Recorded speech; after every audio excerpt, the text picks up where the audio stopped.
L'orateur suivant que nous avons invité s'est spécialement déplacé ici pour parler à nos meilleurs présentateurs CLA-TV, Steffi de Heidelberg et Mark Steiner de Koblenz. Vous voyez, en voici un bref aperçu. Et cet homme qui vient maintenant, c'est vraiment un homme, comment devrais-je l'appeler, une sommité que j'appelle un service de dévoilement, un vrai journaliste, un vrai professionnel. C'est quelqu'un qui a fait tout le chemin. Je dirais aussi que c'est un homme d'honneur, parce que le code de déontologie de la presse est plus important pour lui que sa propre réputation, est plus important que sa carrière, je pense. Je ne sais pas tout, mais ce que je sais me suffit pour savoir qu'il vient de l'intérieur et qu'il est maintenant tout à fait de notre côté. Donc, d'un côté, il a pris beaucoup de coups, mais il a ainsi pu gagner énormément de gens qui sont dans le mouvement du dévoilement et il fait vraiment un travail très approfondi. Je pense qu'il est une source d'inspiration pour beaucoup de journalistes indépendants. Et donc, avant que nous voyions sa biographie ici sur l'écran, saluons ensemble Gerhard Wisniewski.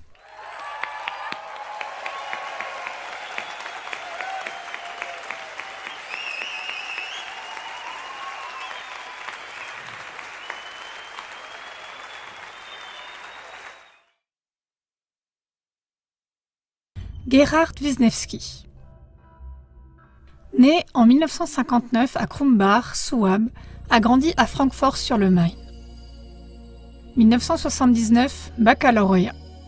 Dès 1878, alors qu'il était encore à l'école, freelance pour le journal allemand Frankfurter Nachrichten. 1979-1981, travail freelance pour d'autres journaux de la région de Francfort, tels que Blitztyp, Frankfurter Neue Presse, Bild de Frankfurt. 1981-1986, pendant ses études. Activité journalistique indépendante pour différents journaux de la région de Munich, Abendzeitung, Zeitungsverlag TZ München, Münchner Zeitung, Stern München. Depuis 1986, journaliste à plein temps, écrivain et auteur de films. Sujet, science, technologie, histoire, politique. Coopération antérieure avec d'autres bureaux de presse. Quelques exemples. NRZ, Bio, Natur, EZ Magazin, Deutsches Allgemeines Sonntagsblatt, TASS, Cosmopolitan, Tempo, PM Magazin, Stern, News, Autriche, Facts, Suisse, Ergo, Zürcher Tagesanzeiger, Suisse, Die Woche 3, Die Weltwoche, Suisse, Worenpost, SDR, VDR, ARD, ZDF, Édition Knaur, Knesebeck, La Mouve. Production de nombreux livres et émissions de télé ainsi que d'innombrables articles de journaux.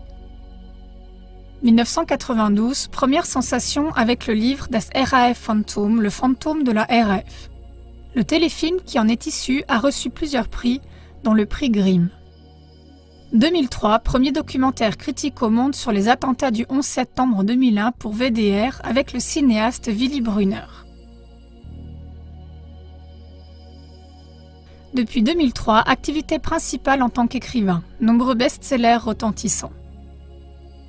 Depuis 2008, publication régulière, critique et très réussie de son bilan de l'année, Verheimlicht, Vertuscht, Vergessen, camouflé, étouffé, oublié.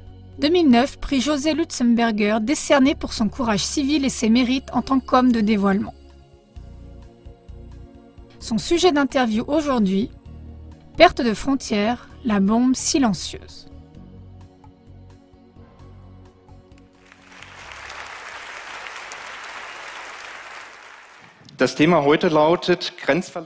Le sujet d'aujourd'hui est perte de frontières, la bombe silencieuse. Avant d'entrer dans le vif du sujet, il y a un sujet d'actualité brûlant en ce moment, à savoir Gouthiard.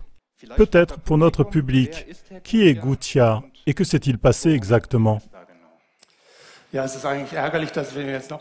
En fait, c'est embêtant qu'on le rende encore plus célèbre maintenant. Il ne mérite pas ça, n'est-ce pas?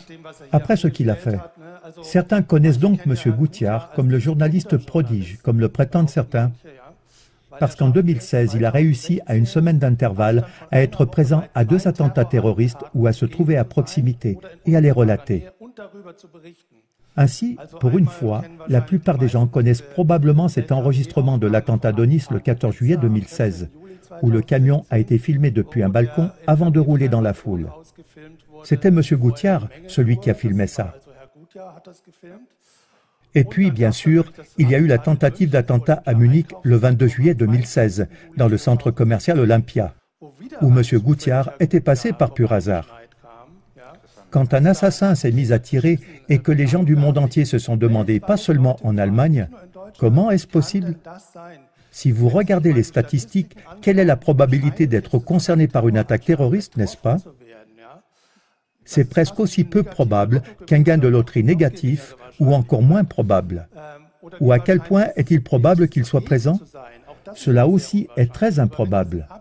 Mais si cela se produit 2 fois à une semaine d'intervalle, il faut alors se demander s'il s'agit d'un coup de chance pour le journaliste ou s'il n'y a pas quelque chose d'autre derrière. De nombreuses personnes, dont moi-même, ont posé ces questions, mais j'ai probablement été le seul à vouloir qu'il ait son mot à dire en lui envoyant des questions dans le genre. Aviez-vous préalablement connaissance des attentats? Pensez-vous que les services secrets ont été impliqués dans ces attaques? Je lui ai donc envoyé une belle liste de questions, comme doit le faire un journaliste avant d'écrire sur quelqu'un ou d'écrire de façon critique. Et je n'ai pas eu de réponse par rapport au contenu et je me suis dit, eh bien, je vais lui donner cette chance et joindre ces questions, cette liste, à l'article en ligne que j'ai publié pour qu'il puisse y répondre à tout moment. Et je lui ai promis dans cet article, je vais joindre votre réponse à l'article ci-dessous. C'était pratiquement un contre-rapport gratuit, une invitation à répondre à tout moment.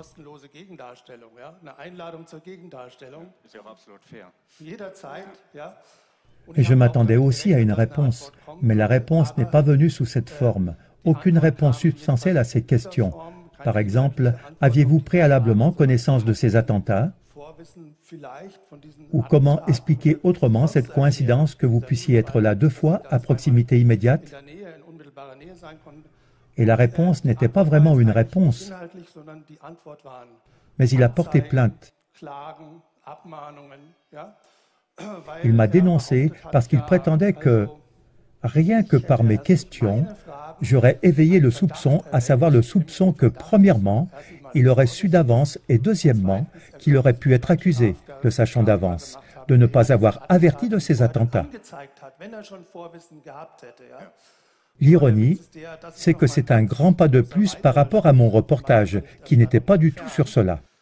Je ne l'ai jamais soupçonné de mettre la vie des gens en danger parce que, pour moi, la question était de savoir dans quelle mesure ces attentats étaient et sont... Nous avons déjà entendu parler du terrorisme aujourd'hui. Dans quelle mesure tous ces attentats ont-ils été en partie mis en scène, en partie seulement des tirs de semonce pour nous? En partie de purs événements médiatiques, oui. Nous savons que nous ne pouvons pratiquement plus croire les médias, les yeux fermés et sans faire de recherche. Et la liberté de la presse était gravement menacée. Tout simplement parce qu'ici, les questions étaient aussi menacées. Mes questions, donc la possibilité de poser des questions à quelqu'un sans qu'il n'accuse « Oui, mais minute, avec ces questions, vous m'avez soupçonné. C'est donc moi qui aurais fait quelque chose de mal ?» Et ça, c'était ça le grand danger. Et il m'a poursuivi pour avoir omis des passages entiers. Ainsi, dans mon livre de 2017, Camouflé, étouffé, oublié, il y avait un chapitre sur M. Gouthiard et sur cette coïncidence incroyable. Et maintenant, se pose vraiment la question suivante.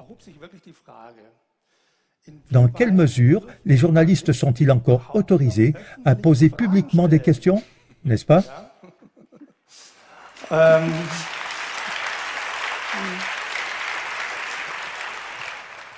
Nous avons déjà entendu parler aujourd'hui de la dictature qui est en train de monter. Et le droit de poser des questions, y compris publiquement, ne doit en aucun cas être menacé. C'est d'ailleurs l'une des pierres angulaires de la liberté de reportage. si nous ne sommes même plus autorisés à poser des questions à quelqu'un publiquement, comme par exemple ici ce questionnaire, ou à la télé dans une interview, si je vous disais maintenant, alors cette question est dangereuse, je ne peux pas l'accepter. Vous me soupçonnez d'avoir renversé un verre de jus d'orange hier, ou autre chose. Ce serait alors la fin de conversation comme celle-ci, par exemple. Et il m'a ensuite poursuivi en justice pour demander la suppression de ces passages dans lesquels se trouvaient aussi ces questions. C'est-à-dire qu'il a demandé de ne pas éveiller le soupçon à travers ces questions, entre autres le soupçon qu'il aurait pu se rendre punissable lui-même dans le cadre de ces attentats. Par exemple, en ne signalant pas ses crimes s'il était au courant.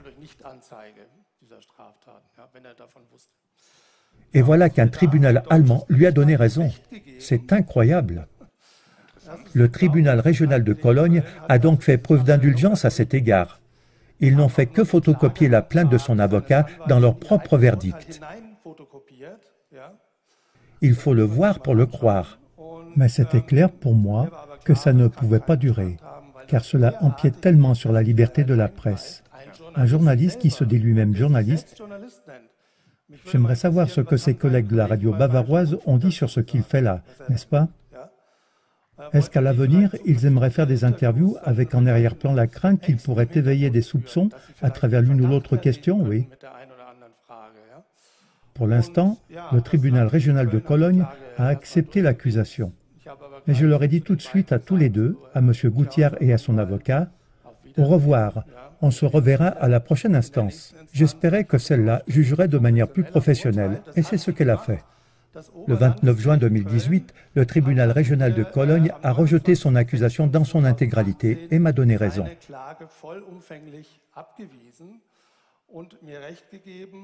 Et concernant ses autres demandes, par exemple pour 50 000 € de dommages et intérêts contre moi, il a sagement retiré cette demande, parce qu'elle était totalement dénuée de fondement.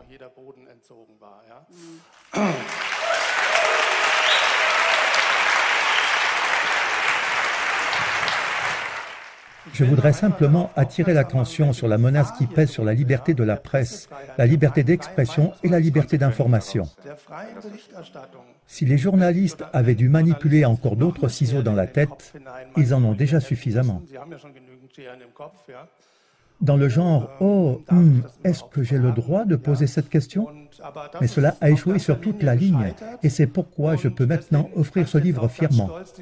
Mes derniers exemplaires d'auteur, toujours avec le chapitre d'origine sur ce journaliste prodige.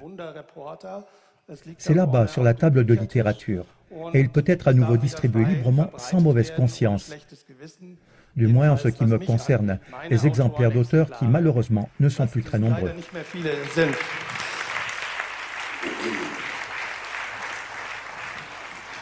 Les médias ont-ils relaté cet incident? Bien sûr, ça nous intéresse, ce qui est relaté. Oui, au début, les médias étaient très contents de M. Gouttière. C'était l'un d'eux, et il a montré qui était le plus fort à un conspirationniste, et d'ailleurs à tous les conspirationnistes. Oui. Et ça a donné une énorme campagne médiatique. M. Gouttière lui-même a été présenté comme le pionnier du reportage sérieux, et ainsi de suite, contre ces méchants conspirationnistes. Ce qui est intéressant, c'est que maintenant que ce jugement a été rendu, on aurait pu espérer que tous ceux qui avaient relaté cette affaire et la lutte de M. Gouttière contre les conspirationnistes, qu'ils relateraient également ce jugement.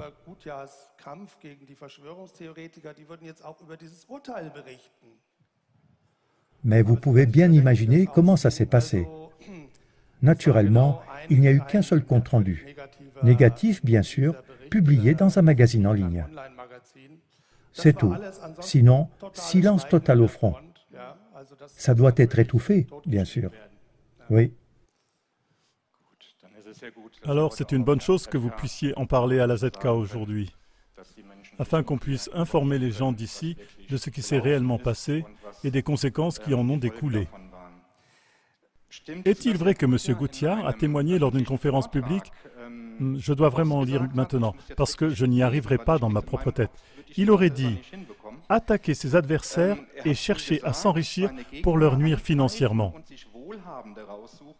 De quoi parlait M. Gouttière dans cette conférence? Oui, oui, dans le cadre de cette campagne contre les conspirationnistes, contre ceux qui tiennent des propos de haine. Il a également donné une conférence publique et ce que vous avez cité est correct selon le sens. Et il a ensuite donné au public des conseils sur la façon de se défendre contre ces conspirationnistes. Lors d'un rassemblement ouvert au public? Oui, s'il vous plaît? Oui, il a raconté ses expériences de son propre point de vue, bien sûr. Et il a raconté comment on se défend maintenant ou comment on peut se défendre contre ces conspirationnistes. Et puis, il y a entre autres choses, je pensais toujours que c'était Django ou Terminator qui parlait. Oui, parce qu'il a ensuite dit « ne connaît aucune pitié ». Donc, dans la lutte contre ces conspirationnistes, et je pensais vraiment que j'étais dans un mauvais film. Et puis, la chose suivante, son avocat lui aurait conseillé « ne te laisse insulter que par des riches, car tu pourras ainsi leur faire un procès et tu gagneras une fortune. » Et puis je me suis dit, attends, de quoi s'agit-il maintenant? De l'honneur de M. Gouthiard ou s'agit-il en fait de faire de l'argent rapidement, marque ou franc? C'est à ce niveau-là que ça s'est passé. Je vous laisse imaginer. C'est très intéressant ce qui se passe. Ensuite, il s'est passé quelque chose avec Gouthiard sur Facebook, avec Amazon, où vous avez vendu votre livre. Vous aimeriez peut-être dire quelque chose à ce sujet? Oui. Dans le cadre de cette campagne où il a fait savoir pendant 7 mois qu'il ne pouvait rien faire contre ce chapitre, il s'en est plaint ou a regretté qu'il soit difficile de s'y attaquer et que les procédures soient si longues, et ainsi de suite. Il a adopté une stratégie ou une mesure différente. Il a ensuite écrit sur Amazon une critique de ce livre, totalement négative, évidemment, juste une étoile. Et puis, il a demandé à ses amis sur Facebook de mettre beaucoup de likes sur cette critique, sa critique de livre sur Amazon. Et il avait des milliers d'amis sur Facebook. Et voilà qu'en un rien de temps, il y a eu ces critiques négatives de mon livre sur Amazon avec plus de 5000 likes. Oui, donc plus de 5000 fois sa critique a été jugée utile. Et le fait qu'il avait lui-même écrit un article sur le site web de la radiodiffusion bavaroise quelques semaines auparavant, où il disait très clairement que de telles manipulations de dévaluation sont en fait interdites. Interdites.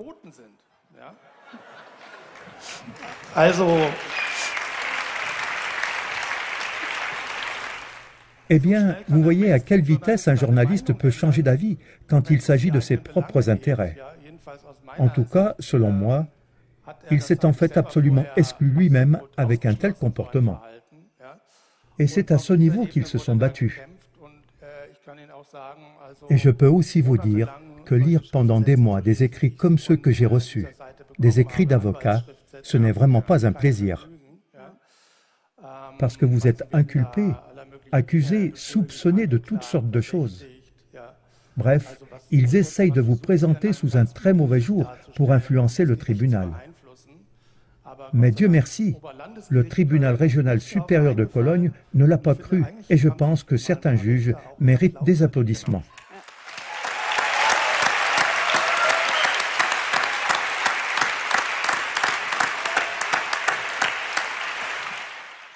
Il y a toujours une bonne justice restante, c'est-à-dire des juges qui recherchent vraiment la justice. Oui, on ne peut pas se rendre à un procès comme celui-là et dire dès le début « de toute façon, ils sont tous achetés, corrompus, oui, parce qu'il faut prendre garde, que ce à quoi on s'attend n'arrive pas justement. Il faut aussi donner une chance aux juges. On doit se battre, on doit faire un effort, on doit présenter les faits, et après on peut toujours dire « ils se sont comportés injustement ». Mais n'y allez pas comme ça dès le début. Je peux seulement vous donner un conseil au cas où quelqu'un aurait des problèmes dans ce domaine. Quelle est la prochaine étape à ce sujet? Vous avez probablement eu des frais. Oui, c'est une question de coût en ce moment, bien sûr. Nous devons récupérer l'argent des frais. Nous pouvons les récupérer selon le tribunal. Mais cela prendra un certain temps, car nous n'avons pas encore pu établir un déficit de trésorerie définitif. Bien sûr, ce que personne ne facture, c'est tout le travail qui est fait pour quelque chose comme ça. J'aurais pu écrire la moitié d'un livre pendant ce temps, car ce sont des centaines de pages d'écriture. De mon côté, il y avait certainement entre 80 et 100 pages. Et il fallait aussi qu'elles soient élaborées de manière juridiquement irréprochable. Je l'ai fait avec mon avocat. Eh bien, cette perte, bien sûr, personne ne peut me dédommager pour cela. Cette perte d'heures de travail. C'est dramatique, bien sûr. Cela signifie que vous auriez pu écrire la moitié d'un livre. Au lieu de cela, le livre est retiré du marché pour une courte période et doit être réimprimé. Oui, les éditions Kopp Verlag n'ont pas pu continuer à vendre le livre. Il ne me reste que mes exemplaires d'auteur. On ne m'a pas interdit de le vendre. Pour la maison d'édition Kopp, c'est malheureusement devenu contraignant pour des raisons juridiques. Elle ne peut plus le vendre. Ses livres sont perdus. Waouh, à vous écouter, M. Goodyear a dépassé certaines frontières. Et cela nous amène au sujet d'aujourd'hui. Votre sujet est perte de frontières, la bombe silencieuse. Nous avons examiné comment le mot frontière est défini. Et dans le dictionnaire, il est écrit « tracé sur le chemin matérialisé par un marquage correspondant, ligne de démarcation entre des territoires, ligne d'arrivée, barrière ». Mais qu'est-ce qu'une frontière pour vous? Comment la définissez-vous? Oui, c'est très intéressant que vous l'ayez cherché, parce que si vous avez écouté cette citation, il s'agissait uniquement de frontières nationales. On fait comme si, et c'est très intéressant que le dictionnaire le définisse de façon aussi étroite, comme s'il n'y avait que des frontières nationales. Et en effet, en ce moment, nous sommes littéralement hypnotisés par toute cette question de migration vers ces frontières nationales, comme le lapin est hypnotisé par le serpent. C'est justifié, mais ce n'est qu'une frontière parmi des milliers d'autres, n'est-ce pas? Parce que le problème de cette fixation hypnotique sur les frontières nationales, c'est que nous oublions toutes les autres frontières à protéger. J'ai donc dressé une liste. Qu'est-ce qu'il y a encore comme frontières qui sont dissoutes? Si nous jetons un coup d'œil autour de nous et que nous observons cela, on voit qu'il y a des frontières financières, des frontières politiques, des frontières nationales, des frontières ethniques, des frontières économiques. Les accords de libre-échange, par exemple. Ou bien, on jette tous les élèves dans une école polyvalente. L'inclusion, l'école communale d'enfants handicapés et non handicapés.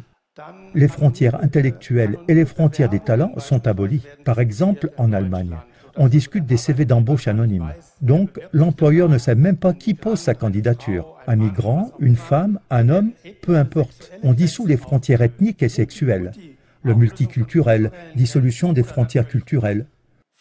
Ou bien sûr le quota des femmes, l'émancipation telle qu'elle est propagée par le mainstream. Football féminin, mariage gay, changement de sexe. Ce sont les frontières sexuelles qui sont en train d'être abolies. Ou bien il y a aussi la dissolution des frontières entre les générations. Récemment, on a souvent dit que désormais les élèves sont autorisés à se comporter d'égal à égal avec les enseignants, mais aussi sur le plan visuel, par l'anti-vieillissement, anti-âge, la chirurgie esthétique, la perte d'autorité, la violence des jeunes contre les adultes et les personnes âgées. Là, on abolit les frontières entre les générations, n'est-ce pas? Jetons un coup d'œil sur IKEA et d'autres grandes entreprises qui sont en fait assez anonymes avec tous leurs clients. Soudain, ils tutoient leur clientèle. Là aussi, une dissolution de frontières. Ou si vous aimez l'art, le style crossover. On ne fait plus que mélanger des styles de musique. Faites-y un peu attention quand vous écoutez des discussions à la radio et à la télé, sur de nouveaux CD, des disques de musiciens. Ainsi, tout ce qui mélange le jazz et le rock, la musique classique et ainsi de suite est acclamé. Je pourrais continuer à l'infini. Nous sommes donc confrontés à une désintégration totale des frontières. Voilà le problème. La question que je me pose au sujet de cet effondrement des frontières que nous connaissons actuellement, comme vous venez de l'évoquer. Qu'y a-t-il exactement derrière tout cela? À qui ça sert de dissoudre de telles frontières? Le problème est que la frontière, qu'on n'estimera jamais assez, cette frontière est un élément constitutif de la vie elle-même. Ce n'est donc pas pour rien, par exemple, qu'on parle d'organisme pour un être vivant. Tout simplement parce qu'il est organisé. Parce que la vie n'est pas définie par les acides aminés ou d'autres éléments chimiques, mais elle est définie par son organisation. Et qu'est-ce qui fait partie de cette organisation? D'abord et avant tout les frontières. Si la première cellule n'avait pas tiré une frontière par rapport à son environnement, alors nous n'existerions pas du tout aujourd'hui, n'est-ce pas? Eh oui, je ne veux pas anticiper. Vous devez imaginer cela, c'est-à-dire l'organisation de l'être vivant, l'organisme unicellulaire, l'organisme multicellulaire, mais aussi de la société. La société est aussi une organisation géante. Et maintenant, si je commence à enlever les frontières de cette société et de l'humanité, ou si à l'exemple de votre corps, disons que nous faisons une expérience et nous dissolvons les frontières entre tous nos organes. Nous disons donc à une cellule pulmonaire qu'elle peut aller dans le rein, et nous disons à une cellule rénale qu'elle peut aller dans le foie, et ensuite nous observons ce qui se passe. Le résultat est le contraire de la frontière, à savoir le chaos, et bien sûr la mort. C'est évident. Et ce que nous aurions alors devant nous, ce serait presque déjà un état de mort. Ensuite, nous avons l'état de décomposition. Quand le chaos éclate dans le corps, tout se décompose. Et c'est aussi ce qu'on veut faire avec notre société. Quand le chaos éclate dans le cœur, cela signifie que toutes les choses qui sont propagées, et c'est ce qu'on veut faire avec le mariage homosexuel, l'amour lesbien, et c'est ce qu'on veut faire avec notre société. Sexualiser autant que possible avec notre société, de sorte qu'ils vivent déjà la sexualité adulte, c'est aussi la perte des frontières, leur destruction. Tout cela implique de mettre la hache dans l'organisation humaine elle-même. Un exemple très simple. Prenez une horde de singes, ils sont organisés, comme les gorilles ou les chimpanzés. Et normalement, les mâles à dos argentés défendent le territoire, et les femelles s'occupent des petits et ramassent des racines. Imaginez maintenant que vous changez l'organisation de cette horde de singes et vous dites « Les mâles à dos argenté, ce n'est pas bon du tout que vous défendiez toujours la horde. Vous devez maintenant chercher des racines et dorloter les petits. » Et les femelles vont au front.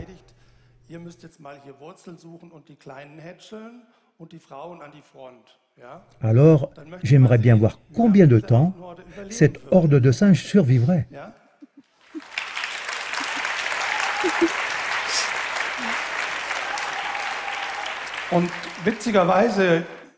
Et curieusement, c'est exactement ce que nous constatons réellement dans notre société, par exemple avec l'intégration des femmes dans l'armée. En Allemagne, cela va déjà tellement loin que le ministre de la Défense a prévu des vêtements de grossesse pour les femmes soldats. Alors, elles devront probablement aller combattre alors qu'elles sont enceintes. Ou bien, comment le comprendre? C'est de la pure folie, ça. Oui, c'est vraiment de la pure folie quand on entend ça. Mais qu'est-ce qui se cache derrière? En vous écoutant comme ça, on a l'impression qu'il y a une stratégie derrière tout ça.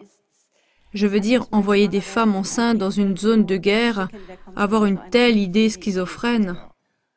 Eh bien, je pense que nous savons aussi en tant qu'individus que nous avons besoin de frontières, non? Nous devons fixer des limites. Et qu'est-ce qu'il y a derrière ça? Imaginons maintenant, en tant qu'individu, nous ne fixons plus aucune limite, d'accord? Alors, vous avez ma carte bancaire, lui il a mes clés de maison, on donne à quelqu'un d'autre mes clés de voiture, à un quatrième on donne ma femme. Ok?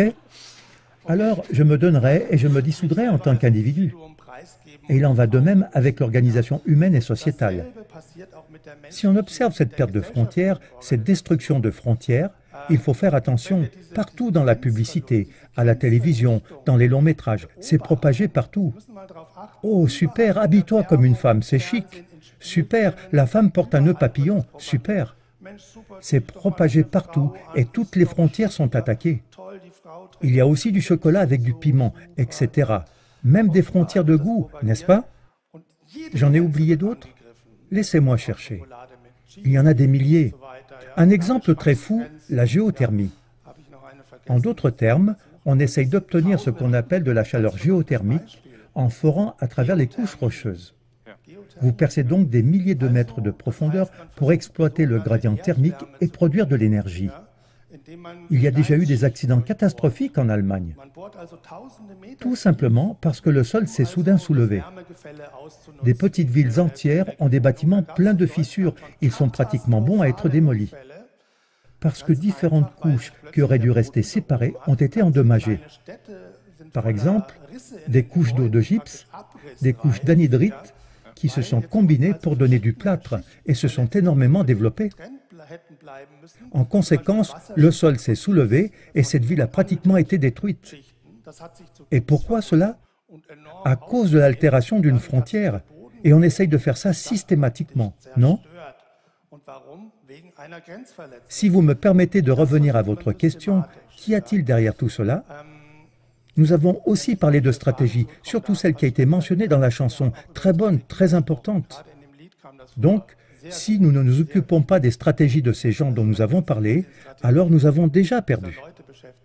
Et la stratégie consiste en une guerre structurelle contre l'humanité tout entière. Prenons les nations. Selon moi, le globe était organisé en cellules, c'est-à-dire en 200 États, qui sont pour moi les cellules entre lesquelles il y avait une certaine répartition du travail. Mais en ce qui concerne l'industrie, les ressources naturelles, la production alimentaire et bien d'autres choses encore, la répartition culturelle du travail a également eu lieu. Depuis des décennies maintenant, nous avons la répartition de tous les emplois partout, de toutes les technologies partout. Cela signifie un mélange et une dissolution totale des frontières, n'est-ce pas? Et ça ne peut que mener à une catastrophe, non?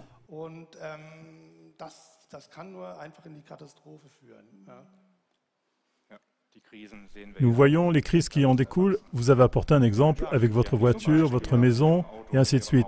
On peut imaginer ce qui s'ensuit. Par exemple, la crise financière de 2008 n'a pu avoir lieu qu'à cause de la dissolution des frontières, parce que les Américains, les banques américaines ont soudain pu distribuer tous leurs produits de rebut dans le monde. Et plusieurs gouvernements allemands qui ont aboli ou affaibli la réglementation des marchés financiers ont pris dans le passé des mesures stratégiques à cet égard. On pourrait presque voir le fait qu'on a ouvert toutes les vannes pour ces produits de rebut comme une stratégie.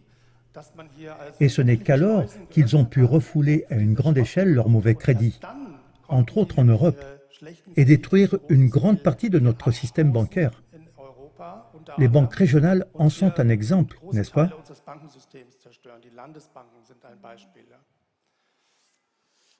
Bon, c'est le sujet de la crise financière. J'aimerais parler d'une autre crise. C'est vraiment une question de frontières nationales. Il s'agit de cette crise des réfugiés. La crise des réfugiés n'a commencé pour l'Europe qu'après que l'Occident a bombardé la Libye et assassiné Kadhafi. Celui-ci avait déclaré peu avant son assassinat. La Libye est un mur qui a bloqué la voie des migrations africaines vers l'Europe et la voie des terroristes d'Al-Qaïda. Idiot que vous êtes, vous le démolissez. Alors, est-ce que ça s'est passé selon un plan, en sachant tout à fait ce qu'on faisait? Oui, absolument. Selon moi, certainement.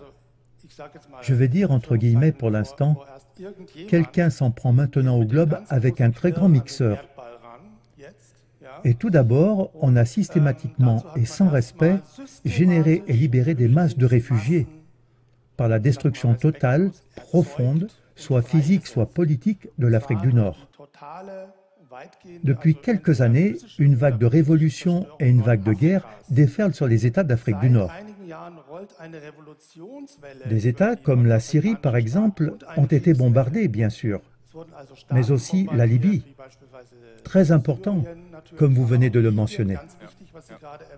Et aussi, à cause des conditions politiques instables de ces prétendues révolutions, énormément de personnes ont été lâchées, c'est-à-dire expulsées. La migration telle qu'elle se produit ici ne peut fonctionner sans expulsion à grande échelle. Donc, ça ne peut pas être une coïncidence non plus. Je pense que l'ONU parle de 60 millions de réfugiés à l'heure actuelle, peut-être plus. L'ONU le sait, parce qu'elle est au sommet de cette stratégie et qu'elle dirige cette stratégie de migration depuis le sommet. Et il s'agit très clairement, avec ces masses de réfugiés, de détruire l'Occident industriel et culturel. Maintenant, je voudrais dire une chose à ce sujet. Ces soi-disant réfugiés ou migrants ne sont eux-mêmes que des outils, oui, des victimes. L'ironie est la suivante. Aucun de nous n'a plus le droit d'avoir une patrie, ni les réfugiés, ni nous non plus, parce que nous aussi, nous devrons l'abandonner à long terme, notre patrie. Est-ce la conséquence de la crise des réfugiés pour nous qui vivons en Europe? C'est que nous n'avons plus le droit d'avoir une patrie? Oui, vous voyez aussi que la notion de patrie est de plus en plus stigmatisée. On sourit aussi de ce sujet dans la presse. Nous avons déjà parlé de cette notion aujourd'hui. Ah, la patrie, etc. Des trucs à l'ancienne et tout. On est tout de suite suspecté d'être raciste, nazi, si on insiste sur la patrie. Oui. Et bien sûr, on ne doit plus avoir de patrie. C'est ce que contient la globalisation. La globalisation signifie en fait déjà presque essentiellement l'abolition de la terre natale, l'abolition de la patrie. Et nous regardons depuis des décennies, et nous nous laissons bercer par ces promesses de globalisation, qui se sont toutes révélées ou se révéleront encore être des mensonges. Et si nous n'appuyons pas sur le frein d'urgence maintenant, il est déjà très tard de toute façon. Alors il sera certainement trop tard.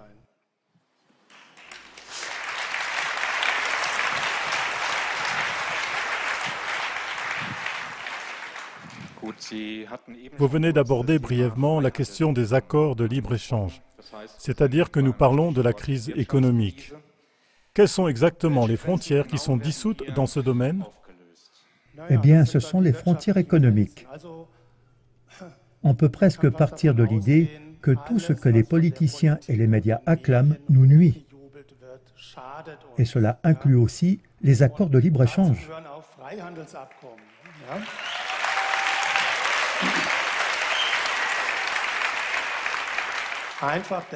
Tout simplement parce qu'ils détruisent nos emplois et ceux d'autres pays, parce qu'ils mettent tous les gens en concurrence les uns avec les autres à l'échelle mondiale, parce qu'ils entraînent l'effondrement total des prix et toutes ces choses. Et c'est pourquoi, à mon avis, c'est une arme contre l'humanité qui est utilisée ici, ces énormes accords de libre-échange. Les circuits économiques locaux, les circuits économiques courts, c'est-à-dire que le boulanger achète ses chaussures chez le cordonnier achète ses petits pains chez le boulanger. Ils sont répartis dans le monde entier sur des dizaines de milliers de kilomètres, selon le produit. Et la question est de savoir si nous pourrons un jour reconstruire de tels circuits locaux pour survivre.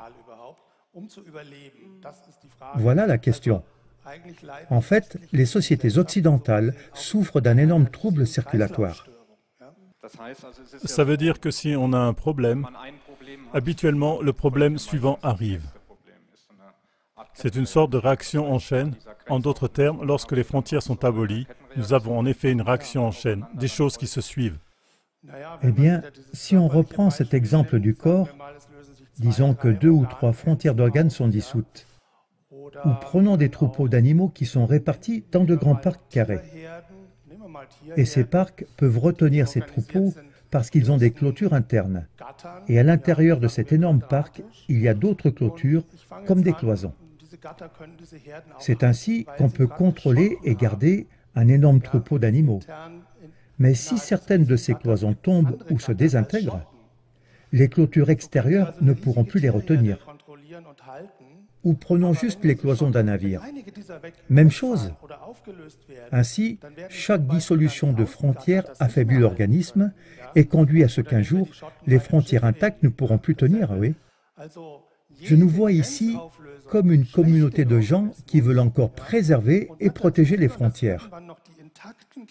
Mais si vous imaginez, je ne veux pas vous effrayer maintenant, que chez 100 millions d'Européens, toutes les frontières sont dissoutes.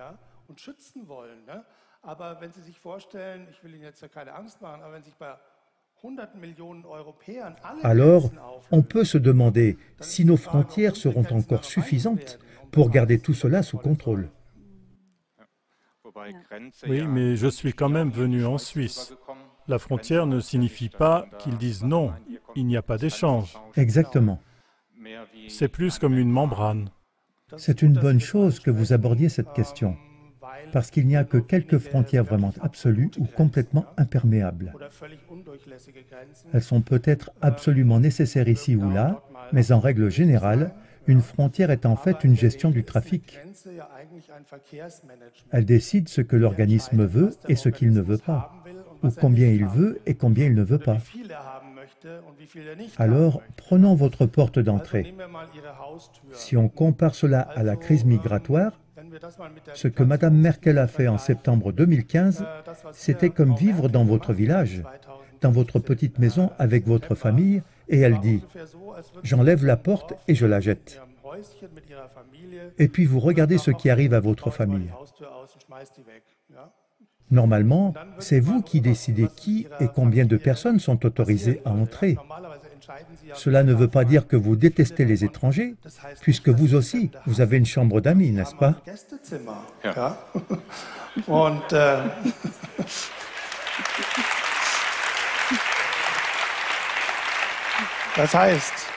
Cela signifie que nous devons retrouver cette gestion du trafic, c'est très clair. Nous devons décider, nous devons voir, pas seulement au niveau national, mais à chaque frontière.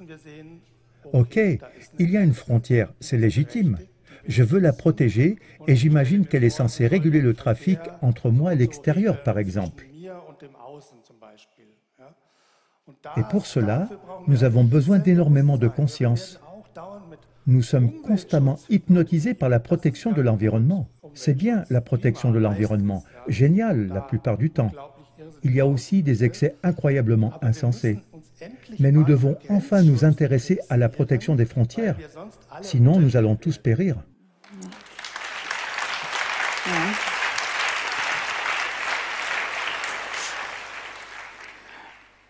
Si on vous écoute avec le sujet des frontières, de nos jours, on est vite catalogué comme conservateur.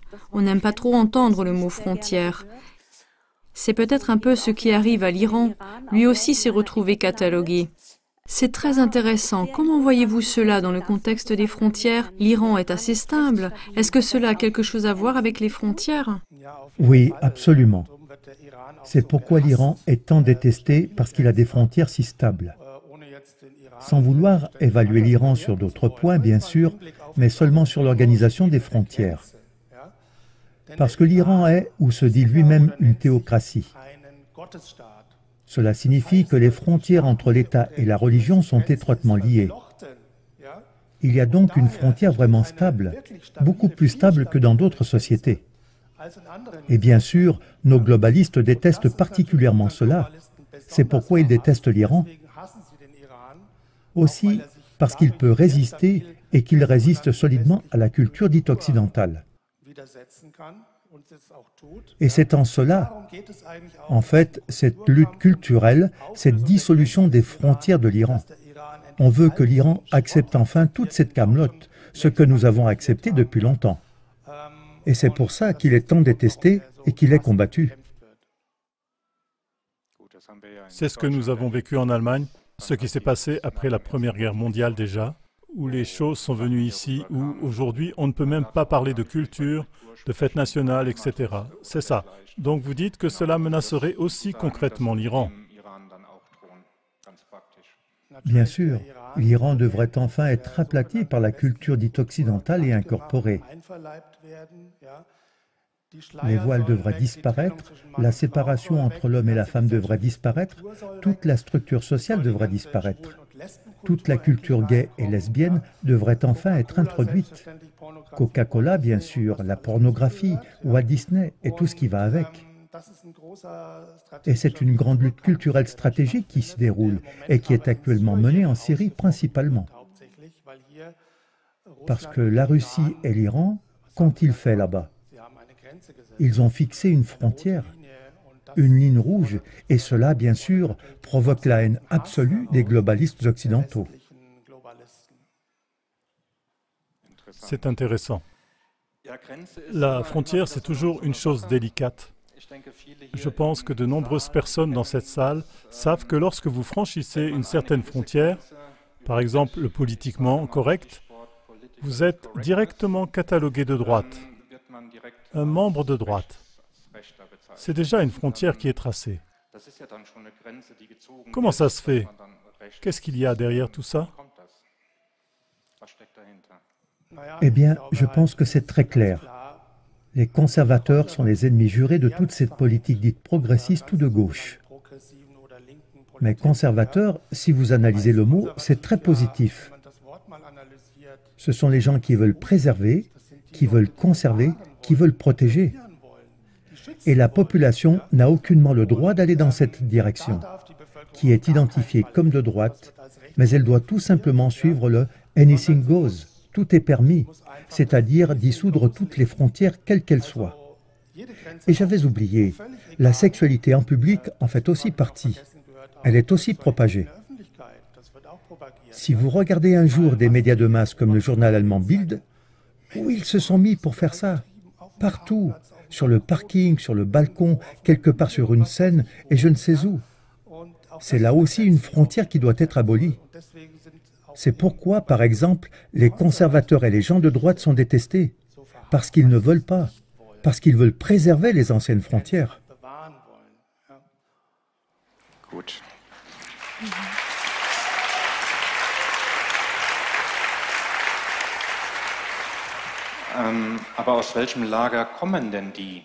Mais de quel camp viennent ceux qui veulent nous faire passer, ou faire passer d'autres personnes pour des gens de droite? Bien sûr, de prime abord de gauche. Maintenant, la question est, qui sont les stratèges du camp de gauche? Qui sont les stratèges de la globalisation? Qui sont les stratèges de la dissolution des frontières? Et qui sont les stratèges de cette désorganisation? Et nous tous, moi y compris, sommes perplexes à ce sujet. Qui peut être l'ennemi de l'humanité au point de vouloir lui enlever son organisation? Donc, comme je l'ai déjà dit, le principe de base, l'un des principes de base importants de la vie n'est pas définie par les acides aminés ou toute autre chose comme nous l'avons appris en biologie, mais par l'organisation. Et si je détruis l'organisation, c'est fini. Et à partir de là, vous devez aller plus loin et vous demander, qui pourrait avoir une haine aussi insensée envers l'humanité pour organiser et lancer une telle attaque, une attaque silencieuse? C'est pourquoi j'ai appelé cette conférence « La bombe silencieuse ». On ne s'en rend même pas compte. Tout cela est également redéfini comme la mode, l'intersexualité, pas d'attribution claire du genre. Est-ce que c'est dit ou écrit? Et le crossover, par exemple, la fusion des styles musicaux, idem, etc. Je dois dire que je ne suis pas encore arrivé à une réponse définitive. Alors, on peut se demander, dans quelle mesure les gens qui attaquent ainsi l'humanité font-ils encore partie de l'humanité? Intéressant.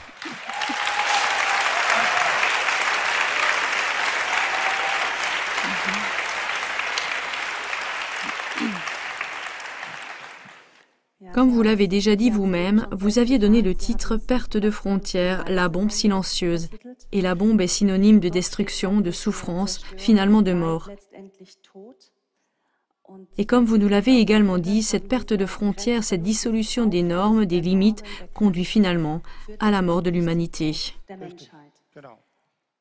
Selon vous, que pouvons-nous faire? Bien sûr, je pense que cela interpelle beaucoup de gens dans l'auditoire. Que peut-on faire contre cela, contre cette tendance extrême qui se dessine? Bien sûr, dans un sens, la réponse est évidente. On doit prendre conscience des limites, de nos limites et de toutes les limites. On doit observer les limites qui nous entourent, analyser ce qui arrive à ces limites. Que va-t-il leur arriver? Et si on est conscient de ses limites, de son association, de sa religion, peu importe. Ensuite, on doit commencer à défendre ses limites. Oui, absolument. Oui, c'est ça.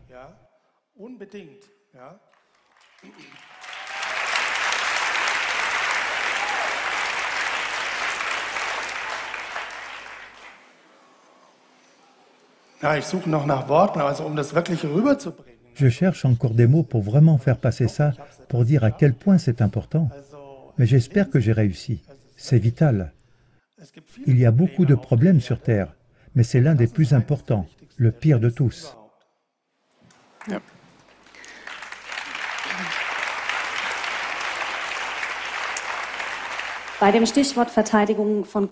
Quand on pense à la défense des frontières, on pense souvent à l'armée, aux armes. Je suis sûre que ce n'est pas ce que vous vouliez dire. Y a-t-il une clé pour devenir un membre stable de la société? Ce n'est peut-être pas tout à fait une bonne comparaison, mais comme un virus qui à un moment donné s'immunise contre certaines choses, y a-t-il un moyen de s'immuniser contre cette perte de frontières? Eh bien, je pense qu'il est très important de connaître les frontières, comme je l'ai dit, les vôtres et celles qui vous entourent. Sans être conscient de ces limites, on ne peut pas non plus les protéger. Si je ne sais pas que j'ai des limites avec mon voisin, avec mes enfants, avec l'État, etc. Si je nie cela et que je dis « Oh, super, vous pouvez tous faire ce que vous voulez, mais c'est dangereux et je vais être dissous en tant qu'individu. » Mais je dois dire, parce que vous venez de parler de l'armée et d'autres choses de ce genre, c'est très intéressant. Parce que maintenant, nous entrons dans un conflit d'objectifs. Nous ne pouvons pas dire que nous voulons protéger les frontières, mais que nous supprimons la force de défense fédérale, ou que nous jetons l'armée suisse, etc. Ce qui est important, c'est qu'il soit question de défense, que de tels moyens ne soient utilisés consciemment qu'après une analyse minutieuse de la frontière et de la menace de violation de la frontière, ou de la violation qui a déjà eu lieu, et que la réponse soit appropriée, et que ça ne soit pas seulement utilisé au profit de l'industrie de la défense, comme c'est le cas actuellement.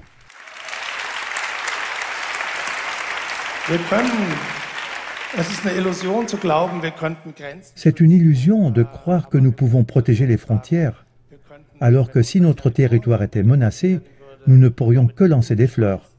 Ça ne marchera pas, c'est évident, bien sûr.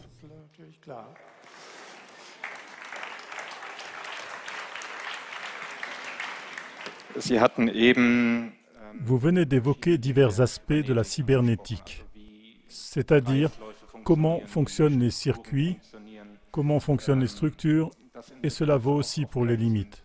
Selon vous, que devrions-nous faire ou que devraient faire les personnes qui sont ici dans la salle ou qui regarderont Internet par la suite au sujet des organismes, des structures, des cycles? Que proposez-vous? Comme je l'ai dit, tout comme nous avons besoin d'être sensibilisés à l'environnement, nous avons besoin d'être sensibilisés au sujet de la frontière, dans notre association, notre parti, notre communauté religieuse, partout, dans notre famille. Nous devons en faire un sujet de réflexion. L'environnement est toujours à l'ordre du jour aussi. Je ne peux plus faire un geste dans la cuisine sans avoir en permanence des règles environnementales autour de moi. Donc, je dois même réfléchir où je vais jeter mon chewing-gum. Mais personne ne pense aux frontières. Et c'est très important de ressortir cela de la poussière dans la vie privée, mais aussi lorsque nous publions des choses nous-mêmes. Beaucoup d'entre nous peuvent publier des choses. Même si vous écrivez des commentaires ou des contributions sur Internet, il s'agit d'une publication. Nous devons sortir la frontière du champ sombre où elle est cachée. En ce moment, nous sommes hypnotisés par la frontière nationale, comme l'exemple du dictionnaire l'a montré. Dans ce contexte, la frontière est un concept abstrait et en soi non lié à la nation ou au territoire. La frontière est fixée sur l'organisation de tout, et nous avons besoin de cette conscience. Oui, donc la question des frontières. Il est certainement important de prendre conscience à nouveau des frontières. Vous avez surtout énuméré diverses frontières qui ne sont pas consciemment perçues comme des frontières dans la vie normale. Donc, il est certainement très important d'aborder ce sujet, d'approfondir ses connaissances, afin d'en tirer les conséquences appropriées pour la famille, pour vivre ensemble ou pour savoir comment agir. J'aimerais plutôt parler de la frontière en tant que membrane. Donc, on est conscient que, ok, les frontières c'est ça. Mais maintenant, si nous tous nous disons, d'accord, j'ai ma frontière ici, et là mon autre frontière, je voulais plutôt parler de la cybernétique. Autour de l'organisation, que suggérez-vous dans ce cas? Je ne suis pas sûr d'avoir compris la question. Donc si chacun se met à dire, ok, les frontières c'est ça, et là j'ai mes frontières, mais nous vivons de l'échange. Exactement. Tout le corps, quand je vois les cellules, de la même façon, il vit de l'échange. Oui, exactement. Qu'est-ce que vous suggérez pratiquement maintenant? J'ai déjà dit qu'il n'y a que quelques frontières absolues. La plupart des frontières sont une gestion du trafic. Il s'agit du trafic entre l'intérieur et l'extérieur, que ce soit un individu ou un État. Et on doit trouver ce qu'on veut, combien on veut. Combien de nourriture, combien de visites, combien de voitures dans mon garage, peu importe. Et nous devons réintroduire ces règles dans notre vie privée. Une grande part de l'industrie de la psychologie gagne beaucoup d'argent avec des gens qui ne savent plus où sont leurs limites. Ceux qui ont perdu leurs limites individuelles, ceux qui sont piétinés, qui sont écrasés par d'autres, qui ne peuvent plus non plus se protéger. Et je voudrais mentionner deux autres éléments importants qui s'appliquent aussi bien aux individus qu'à l'État. Il faut d'abord un moi, puis une identité. Puis on peut formuler des intérêts quand on en a. Et alors, on peut aussi formuler ses frontières quand on a formulé ses intérêts. Un État, un individu, une société, qu'il s'agisse d'un moi individuel ou d'un moi social, a besoin d'un moi, d'une identité comme une équipe de football et d'intérêts. Ou l'inverse. Que se passerait-il si le FC Bayern se mêlait au Real Madrid? Le football serait-il encore passionnant? Je ne crois pas, non. Si tous ne faisaient plus que s'enlacer et courir dans tous les sens. Oui, très intéressant, très intéressant. Bien. Merci beaucoup, Monsieur Wisniewski, pour cette interview très instructive. Avez-vous quelque chose à dire en conclusion, quelque chose à transmettre aux gens? Oui, bien sûr. J'aimerais bien sûr très volontiers vous donner mon livre, que j'ai pour ainsi dire pu sauver. J'ai apporté avec moi des copies d'auteur dans la version originale. Et bien sûr, je peux aussi volontiers vous dédicacer le livre, là-bas sur mon stand. Et beaucoup de gens savent déjà que je travaille sur un nouveau projet de journal très très passionnant, l'Express-Zeitung suisse.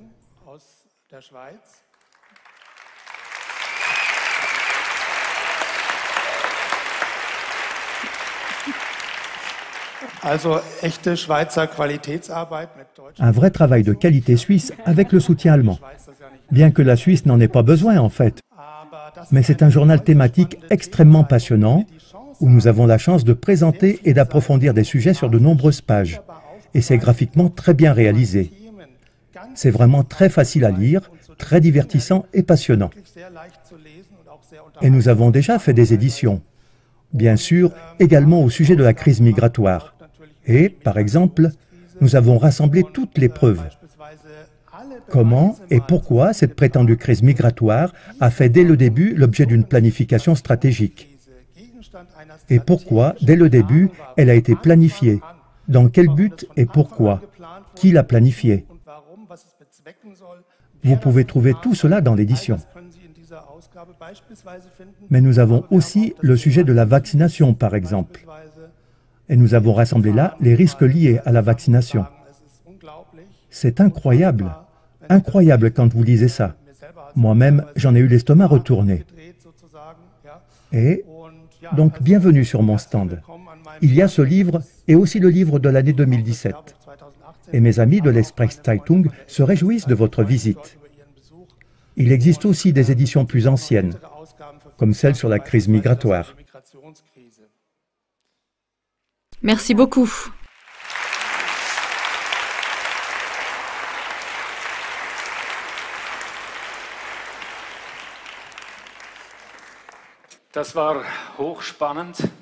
C'était passionnant. Merci beaucoup, Gerhard Wisniewski. Merci beaucoup. C'est moi qui dois vous remercier. Cela va nous occuper à l'avenir. Même si on ne sait pas encore où se trouve l'ennemi exactement, pas encore. Personnellement, j'ai des écrits à la maison qui ont été formulés ainsi il y a plus de 100 ans. Nous gouvernerons le monde en le plongeant dans le chaos, avec l'espoir que lorsque tout sera dans le chaos, nous dirons par la force brutale comment le chaos sera ordonné. Alors ce sera à nouveau nous, les seigneurs. Exactement. Je me demande parfois, savez-vous qu'ils sont sur la voie du suicide avec cette idéologie? Parce que c'est un abus des instincts naturels, un abus des lois de la nature qui sont appliquées, n'est-ce pas? Je me demande parfois s'ils savent que ça va être une perte totale. Est-ce qu'ils sont conscients qu'ils sont sur une voie qui conduit au suicide? Vous voulez parler des organisateurs de cette histoire, les tireurs de ficelles? Oui. Oui, bien sûr, c'est une stratégie consciente, parce que quand on pense au nombre de frontières qui sont violées et démantelées, des milliers, cela ne peut pas être une coïncidence. Ce n'est pas une coïncidence. Non, c'est clair. Mais je me demande s'ils sont conscients que cela peut mal tourner, ou s'ils croient vraiment pouvoir sortir de la crise. Non. Parce que j'ai travaillé dans le domaine de la drogue pendant des décennies. On ne peut pas dire à un toxicomane du jour au lendemain, « Bon, le chaos, c'est ce qu'on a maintenant, mais maintenant, on va en faire de l'ordre. » Il n'en est pas désintoxiqué pour autant. Ou l'alcoolique ou l'obsédé sexuel, ils n'en sont pas simplement réhabilitables, réintégrables pour autant. Bien sûr, ces tireurs de ficelles, ils en sont conscients. C'est pour ça qu'ils le font. Oui, c'est pour ça. Ils ont des plans très précis pour l'humanité. Et ce n'est pas des bons plans, mais... Pas de plan de réhabilitation, de réintégration, pour ainsi dire, n'est-ce pas? Pardon? Pas de plan de réhabilitation? Non, bien sûr que non. Mais il s'agit vraiment de la destruction de l'humanité. Parfois, en fin de compte, j'imagine une sorte de masse terne, une masse complètement mélangée. Très facile à gouverner avec le plus petit dénominateur commun. Et il y a une chose que vous ne devez pas oublier. Si vous mélangez les gens de cette façon, ils finiront par se stabiliser au plus petit dénominateur commun. Tout en bas de l'échelle, culturellement, intellectuellement, politiquement. Et bien sûr, je peux très bien diriger une telle masse. Je peux très bien les supprimer. Nous avons donc un gros travail de recherche d'indices. Qui sont ces gens? Il y a certains pouvoirs derrière cela, qui ne sont même pas de cette terre. Ça doit être clair pour nous.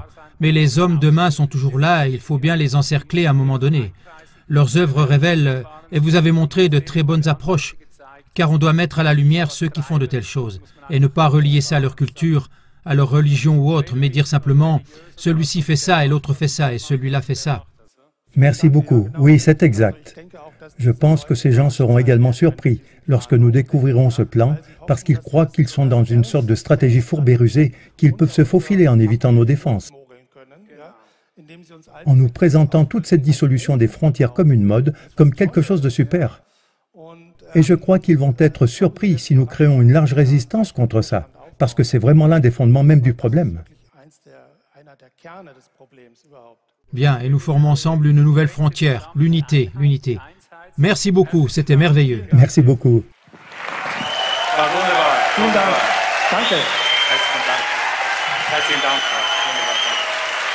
Danke fürs Kommen. Vielen Dank.